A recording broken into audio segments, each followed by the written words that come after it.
নেপাল সরকার, নেপাল সরকার তুমি যেখানে থাকো না কেন, নেপাল সরকার তুমি যেখানে থাকো না কেন একবার এখানে দেখা করবে।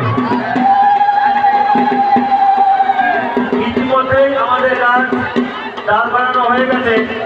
গাছটি সম্পূর্ণভাবে দাঁড়িয়ে যাওয়ার পর সকল সন্ন্যাসী ভাইদের কাছে অনুরোধ, তোমরা যে যার আসন গ্রহণ করবে। শুধুমাত্র আমাদের যে সন্ন্যাসী ভাইরা তীর দিচ্ছে সেই ভাই মাঠের মাঝে দাঁড়িয়ে থাকবে, আর আমাদের মূল সন্ন্যাসী যিনি বাধা দিচ্ছে তারাই শুধু মাঠের মাঝখানে থাকবে।